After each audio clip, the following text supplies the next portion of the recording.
they have outside people coming in just to be able to navigate differences within the family. Some family members will be more involved in the business, some of them won't be. Some will marry outside of the family, which may end up diluting the family business. How do you protect against that? What are some success models that you've looked at? I mean, I've vaguely heard about, I don't know, the Rothschilds or some of these old families and how they've done it. I'm sure you've looked into it. What are the, I don't know, tips and tricks we can learn from them? Assalamu alaikum everyone. With me we have Rizvan Khalid, who is the CEO of Euro Quality Lamb, which is one of the largest lamb abattoirs in Europe, turning over £70 million per annum. Rizwan is also the trustee of Euro Quality Foundation, which is one of the largest philanthropic Islamic organizations in the UK as well today. But perhaps, for me at least, the most important thing is, Rizwan, you're a long-term supporter of IFG and investor in Curate Capital. And over the last few years, you have evolved and transformed the business that you are part of and leading into much more of the investment direction, where you've added on, I think, £8-9 million worth of investments. You've already got a property portfolio of about 30 million or so across all sorts of different assets. And we're going to go into all of that, inshallah, and learn more about the story of your family and how you came to be. But to give you a sense of where we are, we're here in Shropshire at the headquarters of Euro Quality Lamb, where they handle over 700,000 carcasses every single year that end up on our plates. Rizwan, welcome. Assalamu alaikum. Wa alaikum assalam wa rahmatullah. Rizwan, I'd love to hear your story. How did you and your family... Let me do that again. Sorry, I'm like butchering this at the moment. Don't worry. I know. Rizwan, I'd love to hear more about your story. How did you and your family come into this wealth?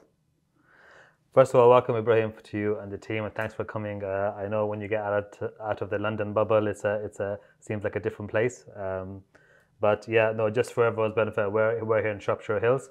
We've been here 32 years. My parents originally from Pakistan, and my dad came over in the 70s, originally to Ireland, Republic of Ireland, and that's where he learned the meat trade. So he learned about the lamb industry, the beef industry, even went into fish there at the time. So I was born in Ireland, funny enough, quite a few years ago. So I had to learn Gaelic, had to learn Irish dancing back in the day. Really? Yeah. That was I knew someone was going to ask us that. We'll do that afterwards, Rizwan. I don't think I can remember it though, yeah. But I can bust out a bit of Irish moves, Irish language, just to prove my Irishness. But no, we came over to the UK in '92. The opportunity came up to buy the factory over here. So we've been here now 32 years. Wow. And so Rizwan, how did you get involved in the business? And I'd love to hear more about like the evolution of the business over time as well. Yeah, good question, Ibrahim. To be honest, a lot of sons might relate to this, but when I was young, I didn't want to come into the business because you always clash. Even though I worked in the business as a youngster, you always clashed with your parents sometimes. So I wanted to do something different outside of the business. And I didn't know what I wanted to do. But I ended up doing accountancy, chartered accountancy with PwC in Birmingham. And I was looking to actually go into, once I qualified there, I was looking to go into investment banking in HSBC, where I had a sort of a job interview, and I was looking to get into that field. As God happened, Abu at that time asked me, look, it's time to come back into the family business. This is about 2005. How old was he at the time? He would have been, at that time, he would have been in his mid-50s. Right. And he felt, and so what made him ask you to come back? So at that time, the meat industry was going through quite a lot of different regulatory changes. So there was a new rules around hazard analysis and critical control points that had come in, and there was more technical requirements for the meat industry than there used to be before. So he needed someone to make sure that all the standards and compliance and how we do things was done right. And because of the auditing and accounting background, you wanted someone to come in and look at the finance as well as the sort of operational standards as well. Interesting. And what's the family dynamic like? How many brothers and sisters are you? So there's myself and my brother. He works in the business as well. And then there's my sister, Tasneem. She has a private client solicitors firm, runs her own firm up in Manchester. And my other sister, Fatma, she has a social impact consultancy arm in London. Very interesting. So the two sisters, they're working outside the business, which we feel brings value back into what we do in the business. and the brothers are working inside the business at the moment. Very interesting. And I'd love to go into in just a second a little bit more about how you guys manage the family dynamics, but also how others could think about it. But before we do that, I just want to learn from you that you've been leading this thing now for I think over a decade. What are the hardest business challenges that you've had to deal with? I'm sure a lot of family business can relate to managing the dynamics between family and running a business is very challenging. You're trying to be very objective and very clinical in terms of what the business decisions need to be. But then the family dynamics is such that sometimes when you have people who are related to either your mom's side or your dad's side, then they might object to the way some of the family members are perhaps the position they're given in the business. That is a challenge, but it becomes better over time because you try to then separate out what happens in the business in the family, in the office, stays in the office, and then what happens outside is for outside. So that's one of those things that as a family business matures, you start to have a better separation and segregation of roles. And how do you do that? What are the tips? Openness and transparency. You have to say to people why you're taking certain decisions, what's the logic behind it, and invite feedback from them. They may have better solutions than what you're thinking of how to deal with the situation. Ultimately, it should be about what's in the greater good of the business and of the family. And if you bring people on that journey to say, look, this is what I'm trying to achieve, you tell me, I think this is a way of how we can do it. But if you tell me there's a better way of doing it, then you get people buying it, and then they also are more amenable to the solution way forward. And Rizwan, I want to give you a horror story to reflect on. So there are people in my family where this is more back in Pakistan, where you've got the father at the time. He had two sons or three sons, and he had factories, and it was all kind of unclear what the legal structure was. And then he passed away, and then they informally divided up one city's factories with one son, and the other two sons got the other two factories, and that's kind of an equilibrium. And then these people started now passing away, which caused a ruckus because there were I think 3 or 4 sons of 2 different brothers in the business, and it's ended up in a and by the way, there's sisters in the mix here who kind of cut out from all of this stuff as well. And it's now going through litigation, and there's millions of pounds that are essentially stuck, and people are not able to move on with their life as a result of this. So that's a horror story. How do you reflect on, how do you guys do it in your business and your family, but also what are the principles that people should adopt to think about it for their own families and businesses as well? Yeah, sadly, Ibrahim, that's not a unknown story. There's a lot of issues that happen both in family businesses, but also when it comes to property, whether it's land, whether it's buildings, etc., how it passes through to the next generation, what do brothers do, what do sisters do. And there's a lot of the time that our sisters don't get their fair share, or they get emotionally trapped, shall we so say, to give up their share for their brothers, etc. There's a reason why Allah Ta'ala has prescribed shares in inheritance in the Quran. And there's also a reason that those prescribed shares are on death. And what we're not very good at is handing over the baton during the life. Because when you hand over the baton, the reins to people, then the founder, the person who originally owned the asset, can then be clear about their instructions about how they want the asset to be handled. Those can then be divided however they want because it's during life, not on death. And you're also then capacity building and mentoring the next generation to actually be good custodians of those assets and how to deal with it going forward. And even the assets that are decided to be done on death, there should be an open conversation with the family, everyone involved, to sort of say, look, this is my wishes, these are my expectations. What does everyone feel about someone getting this asset, someone getting that asset? How do we do it with accordance to the Sharia? And then you also obviously have the third part as well, that you could give all of that to charity or to a waqf, etc. as well. If the family don't know about that, and then it's just in your will, then they may dispute that as well. They will hang on, we weren't told about this. we are quite bad as a community in one, being open with our family and our immediate family, but also sharing that as part of a network. So in my sister's firm, for example, she's used to dealing with high net worth families. She's used to dealing with family offices. They have things like family charters written down, what the values by which the family stands by. They have outside people coming in just to be able to navigate differences within the family. Some family members will be more involved in the business. Some of them won't be. Some will marry outside of the family, which may end up diluting the family business. How do you protect against that? These are all live cases that, especially as the wealth that we built up in the UK, that transfer is going to be happening very soon. And there's a lot of businesses that we know are not prepared for that because they don't want to have those difficult discussions. The problem with that is not having the difficult discussions means you have a much bigger problem later on. And they enmity, they distrust that then builds up because people have different expectations, and the person who handed that over is no longer around. You have families unfortunately breaking up as well. And Rizvan, what are some success models that you've looked at? I mean, I've vaguely heard about, I don't know, the Rothschilds or some of these old families and how they've done it. I'm sure you've looked into it. What are the, I don't know, tips and tricks we can learn from them? Absolutely. We are a younger generation over here, so we haven't had that many generations. But if you look at the Muslim community in South Africa, who've been there for 7, 8 generations, they're a good model to look at for some of their families over there. It all comes down to having a central value system framework. You know, what do we stand for?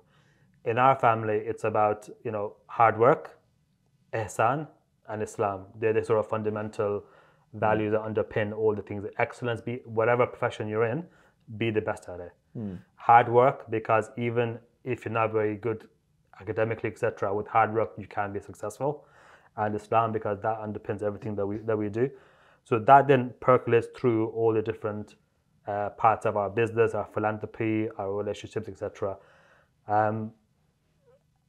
The other thing that I think that there's a case for now, Ibrahim, especially now with our Muslim businesses evolving, is more Muslim chambers of commerce, more networking event, more actual succession theme type event, where on a confidential basis people can share scenarios, ideas, and get from their peer group, and people will be in different situations, suggest ways of how they've navigated that with their family structure. Well, perhaps not there, but you know, you anonymize it. And that then makes it easier for people to look to potentially implement that within themselves. So let's get really practical then, Rizwan, right? So you've got, let's say you, not you particularly, but let's say you've got a family situation. They've got, I don't know, a large, thriving wholesale business or something, or retail business, right? And they have, they've got perhaps the eldest son who is in the business now. They've got a younger son who's studying, and they might have 2 daughters who are, who are married off now, and they're doing their own thing, kind of thing. How would you advise this family to think about their inheritance? And maybe they're, let's say they're turning over, I don't know, 20 million. So I think, again, having that open discussion with the family, I would always say from a Muslim perspective, try to keep wealth generationally, because that's going to help the ummah in terms of giving more to charity, etc. So I would advise them to look into making trusts, where they can settle, especially a grandparent can settle things into trust that will be there for the benefit of the grandchildren. And that's a very tax efficient way of doing things. When you have dynamics such as family members working in business and the other members not working in business, then you might look at AB type shares, where you might have the people that are working in the business get a bit more from the business, both as pay, but then also potentially from the dividends, etc. as well. But then the passive shareholders who still have a right to the business, I would say you should agree a baseline that if you don't work in the business, have nothing to do with the business, there should be a baseline that all shareholders get. The more someone contributes to the business, they should be able to get more from the business, whether that's in the form of dividends, whether that's in the form of permanent pay on the payroll. So that's the way I would look at it. And I would also look at when you marry outside the family, it's very important to protect family business assets. So look at prenup type arrangement, look at segregating the shares. So you'll be for prenups? It definitely, because I think for a business now, Yeah. what I would say with prenups is that if you have other assets in your sole name, like your house or other things, that doesn't necessarily need to be part of the prenup because it doesn't affect the other family members. But when family shares go into non-family member shares, it dilutes the control and it actually takes away from the running of the business. So as long as the shares, my personal thing, as long as the shares are protected from a prenup, I think that's the important thing. The other assets in the name of the family, that doesn't necessarily have to be protected, but it does depend on the dynamics of that marriage. And so, Rizwan, I guess projecting forward, we're perhaps not quite there yet, but in some cases, I think we might be, right? Where, let's say, at some point, you've got kids. How many kids have you got? I've got 2 girls. Okay, mashallah. So at some point, all of your siblings, their kids are going to end up with your shares, and that's going to be like a, at the moment it's perhaps, I don't know, fish and chips, but that's going to be like a biryani, right? There's a lot more going on. How should we think about that? Yeah, absolutely. Again, I think with a family charter type mechanism, you try to put in the framework by which family members should or should not benefit from the business. And it should be fair, and it should be equitable, and it should be agreed upon. And when you do that at the beginning, I would say a second generation onwards, it becomes easier for the third, fourth generation. When you try to do that later on, you have a lot more people that you need to be brought in to agree to that main values framework. It becomes trickier. So we employ over 100 people in our factory. We've been here with one of the biggest employers in our town. We have a 100-acre farm down the road. 100 acres for sheep farming isn't actually very much, because sheep farming you need to have quite a lot of land and a lot of grass. So our farm is mainly kept for holding the sheep that we buy from other farmers and other livestock markets. And is that because it allows you to buy at good prices and then just kind of store them, kind of thing? Because sheep are natural grass-fed animals, so you need a lot of land to be able to feed them. We probably do just under 5% of the UK kill in total. So alhamdulillah, we're well established in the industry. So in terms of our customers, we're actually mainly export orientated. So Brexit had a big impact on us, but we're about 60-70% export. France mainly, but also Belgium, Germany, Portugal, etc. And in the UK, we supply into London, into Birmingham, into Manchester, are the main hubs. Brilliant. What's the secret to your success? So I would put it down to 2 things: ihsan and barakah. I would say that there's a very famous hadith that inna la kataba al-ihsan ala kulli shay, verily Allah subhanahu wa ta'ala loves excellence in all things, and it actually carries on. So if you kill it well, if you slaughter well, which is very relevant to our field. But the actual essence of the hadith is about excelling in the field that you're in. When I left PwC to join the family business, I wanted to really know this industry. So I did a master's in meat science because I wanted to ensure that everything about this sector I understood. And I also did a lot of research in the Quran and the Hadith. So every single ayat to do with halal, every single hadith to do with halal, I pulled them out into a reference document. So I've got that base there, so that when people are saying something about halal, etc., they're not just, sometimes people will say stuff that isn't actually in the Quran. So that was very important for me. So that ihsan level, really wanted to know your craft, is very important. And the barakah, I think that comes in when you collaborate with people, when you are given a lot of charity, because the charity part is really close to my heart, and it's what motivates me to do well in business. The more you give, the more Allah does bless you with barakah. But also, one of the things that we lack as a Muslim community is collaboration. So how do you collaborate across businesses? How do you collaborate across charitable giving? How do you collaborate across investments? What I found is that the more we've been collaborating, the more barakah that we have back in our business. So they're the 2 factors. And they're counterintuitively the 2 hardest things, I think, for your hard-nosed Muslim businessman or woman to be doing. Absolutely. Investment is very difficult because when you've made your money in one field, to trust someone else to make you money by giving them money is a very hard thing to do. And even with my background, I didn't spend much time to do it prior to the pandemic. And and we met just before the pandemic over there, and I'm very grateful for what IFG have done, because what they have done for people like me is basically collate all the information to make it easy for me to understand what's out there and what I would be interested in investing. So this is what I mean by sort of collaboration. When someone can do some of that work to make it easy for someone like me to invest, that makes it much easier. And have you ever seen vivid examples in your own life where you've given charity and it might even be difficult for you, and then you see the barakah come out of it? Yeah, 100%. There've been years where we've given quite a lot of money from our business, and I think that maybe I've overdone it in terms of how much we've given, and the next year we make more profit, and that just sort of shows that the blessings and the barakah of giving in charity, you can't measure it. You have to have faith, and you have to know that if you give with the honest, with that clean, sincere heart, then Allah Ta'ala is going to reward you multiples back. Yeah, absolutely.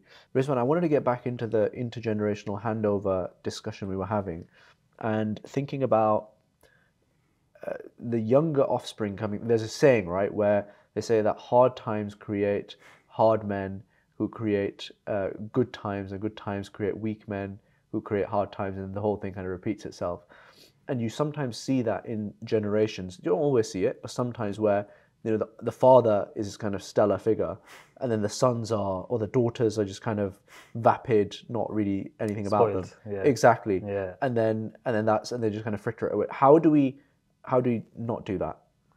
Yeah. Look, first of all, I would say, look, it is natural that you want to try to do everything you can for your children, your next generation. But I would say that, look, that's not good for them. We should be, as parents, Allah has given us an amana, our children. Our job is to nurture them to be the best Muslims they can be. And if we play that role properly, we should be doing things that's in their best interests. So what we try to do with our daughters, for example, is that we say that you can have something, but you have to work for it. You can't buy stuff, but you have a limit. You have to give to charity. You have to save some money as well.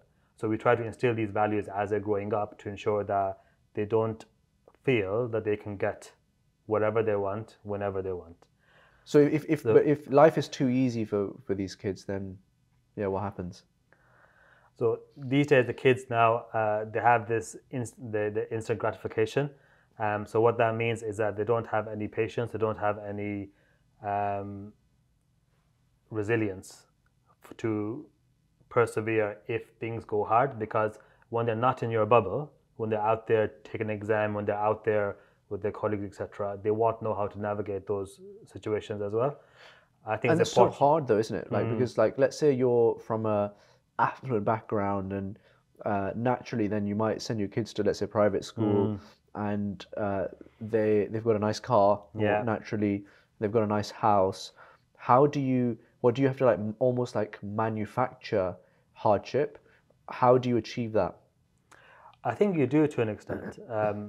Even private schools, alhamdulillah, we have the ability to send to the private school, but that's not a given for our kids. We'll be looking at where we feel the education will be the best. And sometimes in some of the private schools, they're not actually always the most academic. It's just people who've got money that are there. So we want our kids to be challenged in an environment. And sometimes when you have people who don't come from an affluent background, but actually academically they're brilliant because they've not had that way of expressing themselves before. So I do believe in having a sort of mixed society is good for the kids. They interact with different types of people and not just one class of people. But it is also important that, when you go to the masjid, you sit on the floor. When you go to other places, you do as they want. When you go stay with family, sometimes like what I used to do back in the day, you just sleep on the floor, you sleep on the sofa, etc. So those are things that build character, and to be honest, they remember them even more. We took the kids to a Islamic summer camp a few years ago, and it was a little bit rough, but they loved it. They've been speaking about it for years and years and years. Those are things that people remember. As long as they're not saying, Baba, we never want to go back there again. No, exactly. Although the one regret I have is that I took them to Dubai, and they seemed to like Dubai a bit too much for my liking. So that was a mistake, because we always do different holidays, and we thought, okay, we'll try Dubai because we haven't done that before with the family. But yeah, we're resolved that now by going for Umrah. No, take them somewhere mad next time, like Somalia or somewhere. That's a So yeah. then they'll Safaris on the plan as well, exactly, mashallah. exactly. Well, the safari will be actually quite good. Yeah. And Rizwan, what do you think about certain family situations where, let's say, the dad used to run, I don't know, an investment company, right? And he's grown it to a large size. And the sons, one of them has become, let's say, an artist, and the other one has gone and become a medic. He's become a doctor, and they're not really they don't have the skill sets or the interest to run this company. How do you feel about how families should manage situations where the management of that company is now going to be handed over externally? Yeah, absolutely. I think that's where, in that situation, the founder, he needs to be brave and bring in the external management that can run the company competently. I know that there are these shareholders, family shareholders, who may have expectations of a dividend and what those expectations or what those targets might be. But that's always difficult because the founders don't generally like to hand over control. And when they're handing over to external people, it's a bit more difficult. But it is important if they want that business to carry on providing for their family in the longer run. That's what needs to be done. It's professionalization, Ibrahim, of how we do our businesses. That's how you're going to create legacies. One might say, Rizwan, did you have this handed to you on the plate, or did you have to go through hardships? Like, is it all plain sailing? As the eldest son, yeah, people would think that it's just plain sailing. I personally don't believe in it. As in, I think you have to earn your stripes. So because I qualified with PwC when I came back in, I wasn't put at a director level. I was just put in as a management level, and I took the initiative to say that I need to do this master's in meat science because that's what's going to give me more credibility in the sector. To be honest, at the time, Ibrahim, when I came as a young, semi-arrogant accountant, I was like, oh, I'll know this industry within a month, and there's a fat chance of that happening. So all these other courses I went on built my credibility, built my links within the industry, and then over time I progressed. And then Dad made me a director, and then after that, managing director. So these things have to be done on merit. You do get treated differently when you're family, because other people do know that. But from my perspective, it's about trying to look at who's capable of doing it and trying to get them into the right role. And how involved is your dad today? Is he more chilled out now? Or how involved is he? He is very involved, but he's involved on the things that he likes, which is the sales side of things. So all the operational side or the other sort of side of things, we try and take that off of him as much as possible. I don't believe in people fully retiring, particularly if they're business people, because their mind doesn't stay active, and that's not good for their health. So I think it's very important for them to keep a foothold in, but just take those pressures off them, take things off them that they don't enjoy doing so much. So that's what we're doing with Dad. So when you say sales, what does that mean? So your dad's like, I don't know, yeah, what does it mean? We have a lot of wholesalers in France that we deal with. So that's telephone calls. So it's talking to the people in the wholesale markets in France every morning. What's the situation in the market? How much stock has been sold? How much stock do they need? What the pricing is doing over here? Because the meat industry is a very dynamic industry. Prices can change plus or minus 20% in the livestock market on a daily basis. Wow. Yeah, we streamline it at more on the sales side of things, but it still changes. So you're talking constantly what's happening on their side, what's happening on our side, and you're trying to negotiate the price for the next load. So those relationships, which is very much you can't automate that. It's not like we're not selling widgets that you have so many and you buy it from a warehouse and you can automate it all. This is all about the quality of the stock as well, and it's not like shares, because each shares, like in the financial business, the shares are all homogenous.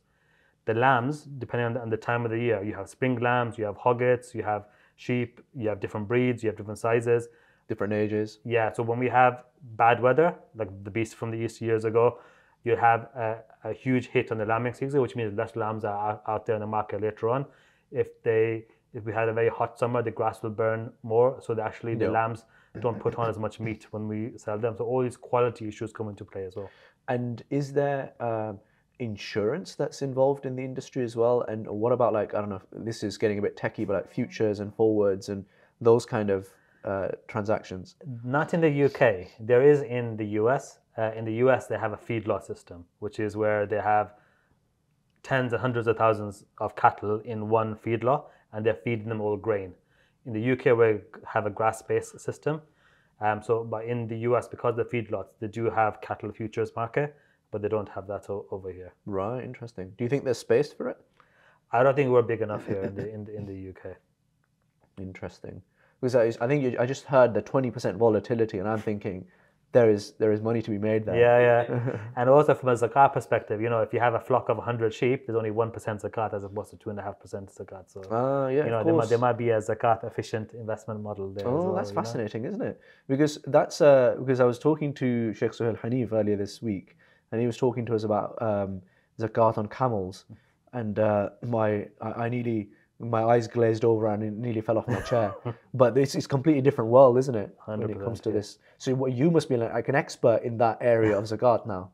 Yeah, we have to understand the zakat obligations from each part of what we do. But it's an interesting area. Fascinating. Rizwan, I wanted to wrap up with understanding your the investment side, because this is one of the big things that you have brought into the business. And I'd love to hear the first steps that you took, and also your investment strategy as a whole. So as a business person, you've always got to pick the decisions that, can I make more money myself? Or can I deploy this money better elsewhere? And it all depends on how much due diligence and how much trust you have on the people that you're working with. So we've, alhamdulillah, always had a cash flow positive, profitable business. When Futamat hit in 2001, that affected our business massively, and that's when we diversified into property. So we now have, a hotel, student lets, residential, commercial, light industrial, a whole plethora of rental producing assets, just to streamline the volatility of the meat business. And how did you go about choosing that? Like, was it you who bought that, or was it your dad? A lot of this was prior to my time, and it continued when I joined. So it was my father and my uncle, who was also another shareholder in business. We have a base in Manchester, so a lot of the properties are in Manchester. But because I was in Birmingham at the time with PwC, so we have some in PwC and obviously here in Shropshire as well. So they were more opportunistic sales. So it just through contacts, when they said that, what do you think of this deal, then they would consider it, and then they would move into that sphere. And so this is an interesting question, actually, because sometimes people who are not from, let's say, a trade, right, the property business, it's a new business, right, and over time, I think, alhamdulillah, diversified significantly into the investment landscape to the extent of where you've invested 30 million or so. How do you build up the confidence to do investments for the first time if you otherwise are selling cosmetics, for example? Absolutely. I think you got to start small. So you got to look at what's the cash flow that you don't need, what's the ones that you can park for a period of time, and that also you can, God forbid, lose. Because the whole point of investments is that you want to make a better return than what you can make elsewhere. But it also should be something that you can, if the worst was to happen, you can afford to lose that money, because it won't affect your main bread and butter business. Segregating your businesses is important. So the meat trade doesn't affect the property trade doesn't affect the investments that we do, etc. So that's how you structure your entities and your businesses. The property side is actively managed. So we have people who are looking at the hotel, looking at the tenancy, etc. How many people do you have? On the property side of the business, we probably have, when you look at all the people working at the hotel, etc., 30 odd. Decent size. But management wise, you look about 3 or 4 who are sort of managing all those. And they'll be like wandering around, seeing all the different sites and dealing with landlords and absolutely. tenants. I mean these days, a lot is over the phone, whatever. And then you have your site visits and you need to deal with things as well. But you do, off the back of that, venture into different things. So we did do some refurbishments on some properties. That was a bit of a disaster. Oh, really? And this is where sometimes, when you're trying to do something that you think that's going to add value, but actually sometimes it can end up costing you more money, because in that particular case, we had asbestos revealed that we weren't expecting. And so one problem became much bigger from a cost perspective than what we were expecting. So it's not an area that we really want to once you try it, you then know that okay, is that an area that we want to double down on? Some things you can play with, or some things you can't play with. You either need to do it properly or not. So that's not something that we want to go into again because it is very time consuming. But having said that, we are now open because we have some very good sites in Manchester and other places. We are open to working as a JV with developers to develop out some of those sites as well in the future. Right, brilliant. Well, if you're a developer, then get in touch with Rizwan. Rizwan, I wanted to ask you about how you balance income generation versus long-term investments. How do you approach that? So on our 30 million property portfolio, which is more actively managed, we have about 8 million, which is passive investments. And you could say roughly you could practically split that in three. You have a third in equity, so mix of public and private equity and venture capital. You have a third in some sort of property generating funds, and you have a third in income generating sukuk types or sort of interests. And that came about incrementally, because again the credit to yourselves and other people in the field who, as the fintech world has been developing, is lower the barriers to access to these investments. And as we've been hearing more and more things, and at the beginning our ticket sizes were quite small because we wanted to understand how the startup investing work. And by the way, shout out to your startup investing courses. They're very good in understanding the mechanics of how the financials of the startups work. And also your book as well, the Halal Investing. So we've taken on an investment associate, and that's one of the first books I gave to her. Fantastic. To say that read this Halal Investing for Beginners, because that will give you a good solid foundation. I'm particularly proud of the footnotes. That's where I get the jokes in. So well, I'll give you her feedback once you've gone through the whole book. Fantastic. So I look at it passively that deals are coming to me through different channels. And then I'm like, do I like the look of it? Do I not like the look of it? For me as well, Ibrahim, I also believe in impact investing. Impact investing in terms of building the Islamic ecosystem. So how is something going to develop Muslims as a community? What I liked about IFG was that you're helping people move away from riba and having more halal income wealth coming into the community. So that's why we were very happy to support you. Likewise, other businesses are doing the similar. More recently as well, I'm chair of a trustee of a new charity called the Riba Free Foundation, which has just been registered. And that's to help develop the ecosystem as well, to see that how can we try to help more Muslims move away from riba and into the riba free ecosystem and generate wealth. So when I talk about impact investing, I talk about you've got the Venn diagram of making a difference to the community, as well as having a performance and an income, some sort of extra profit for yourselves. And I would say probably 40 to 50% of what we've done is in that impact investing space, because I believe in that space. I believe Allah has given us wealth as a imana, and it's about what are we going to do with that wealth, which comes back to my barakah point again, that as we've been putting more money into it, we've seen the barakah of that actually giving us confidence to do more into it. So I believe in impact investing. I believe in developing the Islamic ecosystem, and I believe in collaboration. And the more I've talked to people, and what I would advise other business people is actually, when you make investments, you actually become a better business person. You start to assess people better, you start to assess ideas better, you start to look at how people control their startup business, etc. And you can bring some of those learnings back into your business as well. So all these things actually help you in your own game as well. And it makes you more investable. Before that, we never thought about, for example, taking out finance. We were a debt-free business completely. But now I'm not against taking out sharia-compliant leveraging and potentially even a sukuk sometime in the future as well. Because I think that will help, because there's not a single GBP sukuk, corporate sukuk available in the UK. Yeah. That'll be fascinating. Maybe we'll get onto Kira Capital as well, inshallah. Inshallah. So, Rizwan, I wanted to ask you, what's your most memorable or favorite investment? It's probably the Rasmallah fund. Oh, really? Yeah, that because it's the first time we put in £1 million into one particular one, and I like the people behind it, and I like their thinking and the overall strategy. And at that time, I become more comfortable with the ticket sizes. Yeah. Yeah, that's probably my favorite one at the moment. Nice. I'm thinking what would be my favorite investment. Um, there's been some like for me, I like the really like mad ones that you're not quite sure if they are um, if they're just completely off their rocker or if they're actually Like IFG. yeah yeah exactly. No, we're quite I think we're quite sensible relative to some of the people that we've Right. dealt with. I won't name the names. I can't really name the name at this point, but it could go either way. Yeah. Which is I guess what venture capital is all about. I wanted to talk. And I will say at that point, Ibrahim, that I know some of the investment decisions I made early on that I won't make now, just because of experience. Yeah.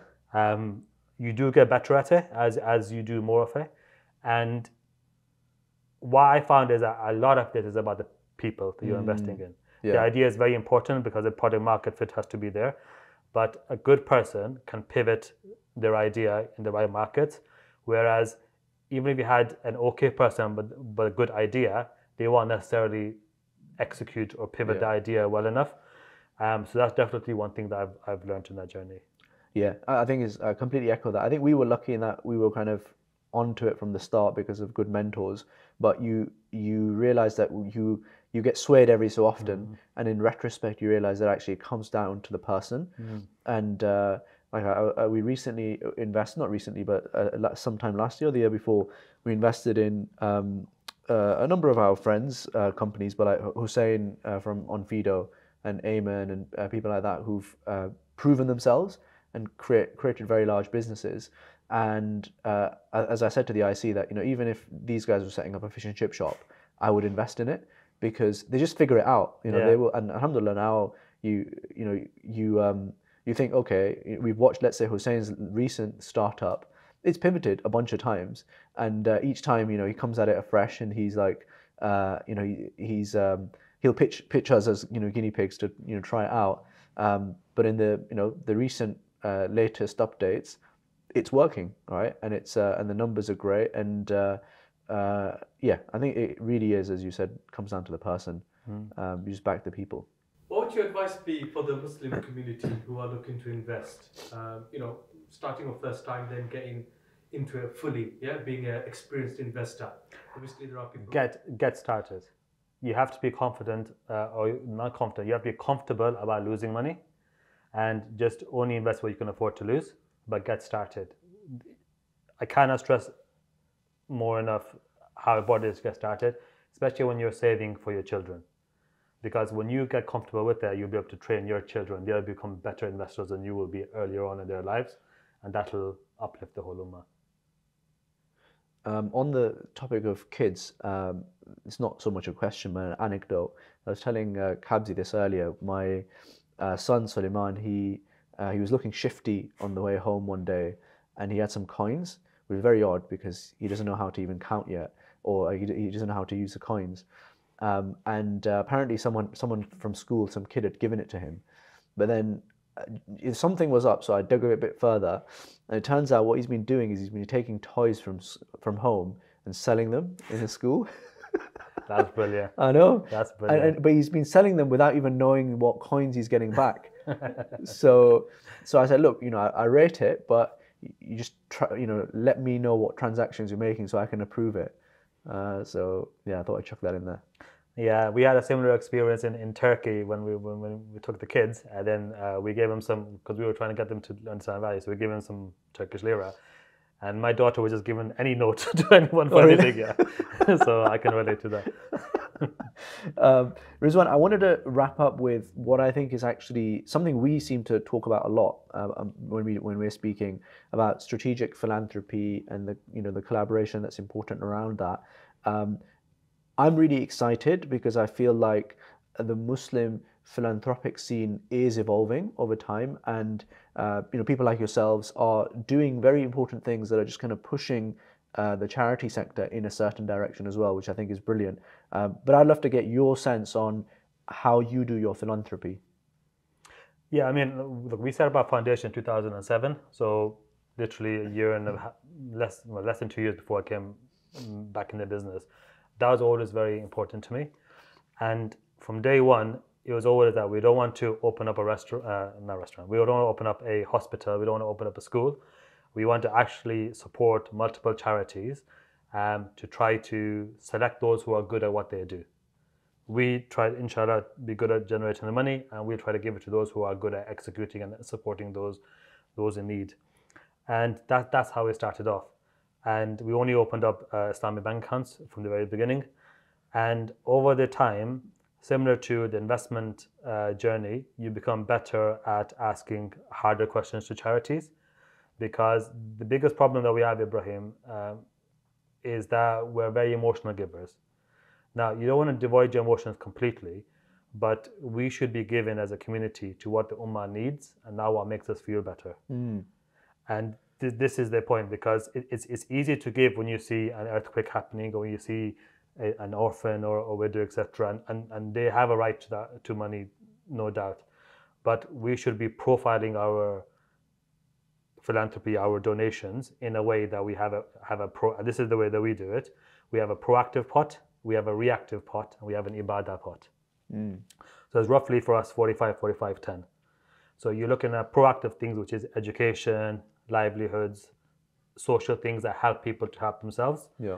Reactive is emergency, earthquakes, healthcare. Something's happened and people need support. And then your ibadah is in your masjids, your maktabs, etc. To help people. So that's how we go cross sector. We also go cross geography. So we have UK, Pakistan, rest of the world. Roughly a third. UK, where we're based, Pakistan, country of heritage, and the rest of the world, because Ummah also has a right to the money. And also within the rest of the world, we also do local to our local Shropshire community, because we also support the local football club, the local bowling club, the local schools, etc. Because they should see that Muslims are contributing back into the local community. We also have what we call niyyah pots, so a zakah pot, a lillah pot, a riba pot, and there's criteria that we then say that what are we comfortable giving zakat to, for what cause? What are we comfortable giving riba money to, for what cause? And lillah can obviously be used for anything. So based on those dynamics, we're supporting 40 to 50 charities per year. And we have a questionnaire that we ask charities to complete that gives us then a understanding of not just what they do, but how they do it. Do they have a zakat policy? Do they have a riba policy? Do they have impact reports? All these things is about helping the charities to develop themselves, and it makes them more marketable to donors, so donors can be confident that they are good at their field. So more recently, we've been trying to do things engaging with charities to try to make them better at what they do, but also collaborating with other funders, so Muslim funders. We're seeing a lot of Muslim foundations being set up, and there's a lot of money that's available for charity. And it's about how do we align strategies, how do we discuss where we think the need is for the Ummah, and how do we then support each other in whatever charity that each other is supporting. So that's the thing that I'm more interested in at the moment. And what do you think about the quality in the charity sector as well? Do you think that we need to be paying more, I don't know, to our charity staff, and I guess taking our charity sector to the next level? I don't know. What are your thoughts? I think, as a general, we need talent is really important in any organization. There are some charities that need to be paying better for the charity to their employees, or there are other charities that perhaps need to move other people on so they can work in the private sector and get new blood in as well, because rotational people is how you develop talent within the community. And when someone has become to a certain level, in my view, it's probably better for them to move into the private sector then and help nurture someone new and to go into that role. Charity is also a very good stepping stone for youngsters to learn the ropes about something and then become good for the private sector to then take them on and to make a difference over there. So people skills is really important. We have this general philosophy, general sort of framework that we say to charities, look, for the donation that we give, we'd like 70% to go to your end beneficiaries, whoever you are, 10% to be used for fundraising, 10% to go to your administration, which includes payroll costs and everything else, and 10% to also establish a waqf for your own charity, that then they should become proficient in investments, etc., so then they can be less reliant on voluntary donations in the future. So that's how we sort of give people or give charities a framework to think about how they should be allocating monies received. So what's that? 70% donation. 70% should go to the end beneficiaries. End beneficiary. 10% what to distribution? 10% fundraising. Oh, so fundraising. for charity to market fine. to donors, Okay. to explain impact reports, to have community events. It's all about telling the people what we're doing to make a difference and getting money back in. Makes sense. And you have a fundraising ratio. So for for every £1 you spend, you should be able to raise £10. That kind of sort of ratio as a benchmark. There'll be times when a charity is starting up that their fundraising costs might be very big, but then after year 3, 4, 5, you'd expect that to be lower as a proportion of the overall cost. Yeah. And 10% for the administration, which is more, your offices, your payroll costs, all the other sort of stuff. That's a benchmark. Some charities are much better than them as well, but some are much worse than them as well. And the new one that we're doing this year is 10% for waqf, which is that each charity should think about, okay, we have some reserves. Most charities would have 3 to 6 months of reserves, which is their income that they have for the year. 3 to 6 months of those income they should have effectively in the bank account, in case, God forbid, the charity were to close down. They can pay all the costs and everything off. They should look at investing those things with the likes of different Islamic investment offerings, including IFG, to generate a return for the charity. And that'll be a perpetual return forever. So that's a new thing that we're going to be encouraging charities to think about more. Part of that would be about education and understanding the charity's liquidity requirements as well. So Rizwan, to conclude then, we've talked about your life, we've talked about your work. Are you happy? That's a good question, and I was thinking about that recently. My wife was asking me, and I would say that I am content, but I'm not satisfied. What I mean by that is, in my heart, I'm content because wherever Allah wills will be, and I shouldn't stress about things. But I'm not satisfied because I always feel that if I stand in front of Allah Ta'ala, that I'll always feel like I came short. And so I don't want to be on my laurels. I don't want to just be thinking we're doing enough, etc. I always want to have that feeling that we're not doing enough. We need to do more, earn more money, give more charity, employ more people. So I'm not satisfied, but alhamdulillah, I'm content. Jazakallah khair, Rizwan. It's been a pleasure. Jazakallah khair.